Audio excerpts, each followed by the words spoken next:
વામપંથી સંગઠનોએ જ્યારે ભળી અને એની અંદર એઆઈપીટીએફ પણ ભળી ગયું અને એઆઈપીટીએફ અને વામપંથી સંગઠનોએ દેશની અંદર લાગુ થયેલી નવી રાષ્ટ્રીય શિક્ષણ નીતિને પણ હટાવવા માટેની વાત જંતર મંતર ઉપર કરી મિત્રો આ સંગઠન એ બાબતને સહેજ પણ સ્વીકારવા માટે તૈયાર નથી।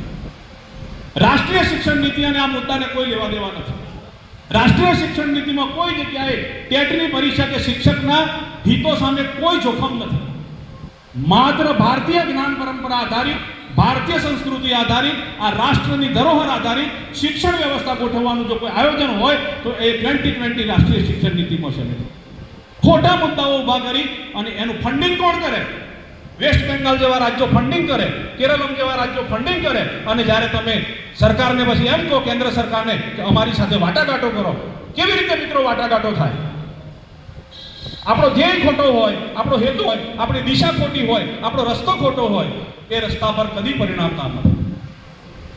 આપણે કૂવા ખોદીને પાણી લેવું હોય ને તો એના માટે પણ યોગ્ય પરિશ્રમ ને યોગ્ય દિશામાં ખાડો એ કરવી પડતી હોય છે, એની ગોળાઈથી દિશામાં જવું પડતું હોય છે ત્યારે પાણી પ્રાપ્ત થાય।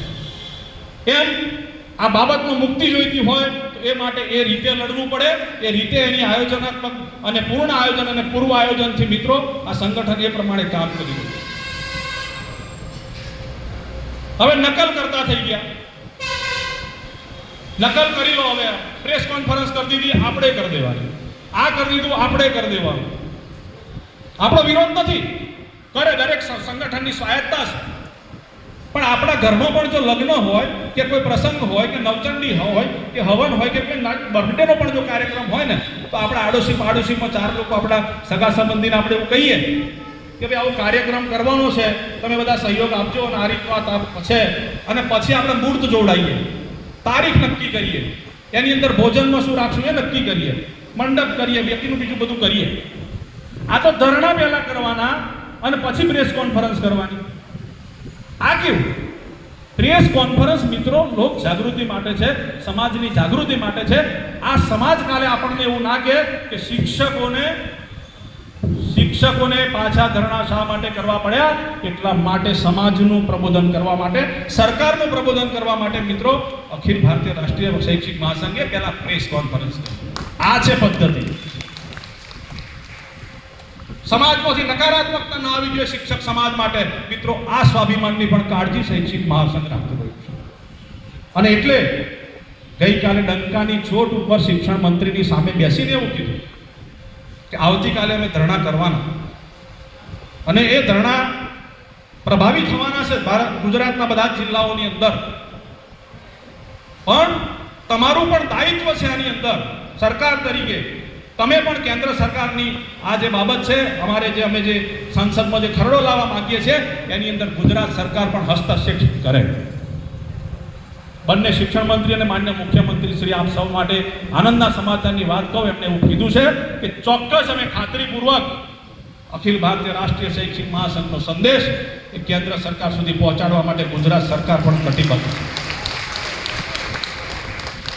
મિત્રો આ દિશામાં સંગઠન કામ કરી રહ્યું છે અને તો પરિણામ મળે।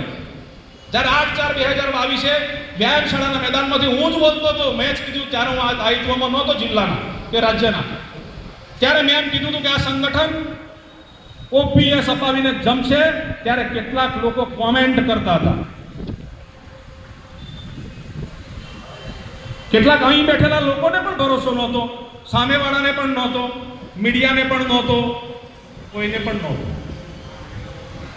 પણ સંગઠને બતાવેલી દિશામાં મિત્રો ચાલ્યા તો આજે એનપીએસમાંથી ઓપીએસ પ્રાપ્ત થયું। અને આ વાત રવિભાઈ મારી રેકોર્ડ કરજો, હું કહેતા હોય તો એફિડેવિટ કરીને આ મારું નિવેદન બહાર પાડવા માંગુ છું કે જો અખિલ ભારતીય રાષ્ટ્રીય શૈક્ષિક મહાસંઘ ના હોત તો મિત્રો આ એનપીએસથી ઓપીએસ કોઈ સંજોગોમાં મળવાનું નહોતું। આ હું જાહેરની અંદર આ વાતનો પ્રસ્તાવ મૂકવા માંગુ છું, કારણ કે અહીંયા દિશા નક્કી છે, ગતિ નક્કી છે, વિચાર નક્કી છે અને એના માટે કામ કરવાની પ્રતિબદ્ધતા છે અને કટિબદ્ધતા છે। અને એટલા માટે મિત્રો આ કામ થઈ રહ્યું છે। એમાં ટેટની અંદર પણ આપણી માંગ શું છે? આપણી માંગ કોઈ સરકારનો વિરોધ કરવાની માંગ નથી। ગઈકાલે ગુજરાતના એક જિલ્લાએ સૂત્રોચ્ચાર કર્યા, જય ભવાની સરકાર જવાની. એટલે સરકારનો કોઈ વિષય જ નથી. આપણે કોઈની પાસેથી, કોઈ છોકરા પાસેથી ચોકલેટ પણ લેવી હોય ને, તો બેટા તો સરસ, ખૂબ સારો, આજે તો નહીં ધોઈને તૈયાર થયો છે, ખૂબ સારો દેખાય છે, તાર તો માથામાં સરસ પોથી પાડી છે, ખૂબ સરસ, એમ કહીએ ને તો પેલો મૂડમાં આવે તો 2 ચોકલેટમાંથી 1 ચોકલેટ આપણને આપે. આ તો સરકારને મનાવવાની કે ભાઈ સંસદમાં ખરડો પસાર કરવાનો અને પાછા એમ કહેવાનું કે જય ભવાની સરકાર જવાની. એટલે હવે આ કઈ દિશામાં કામ કરો છો તમે?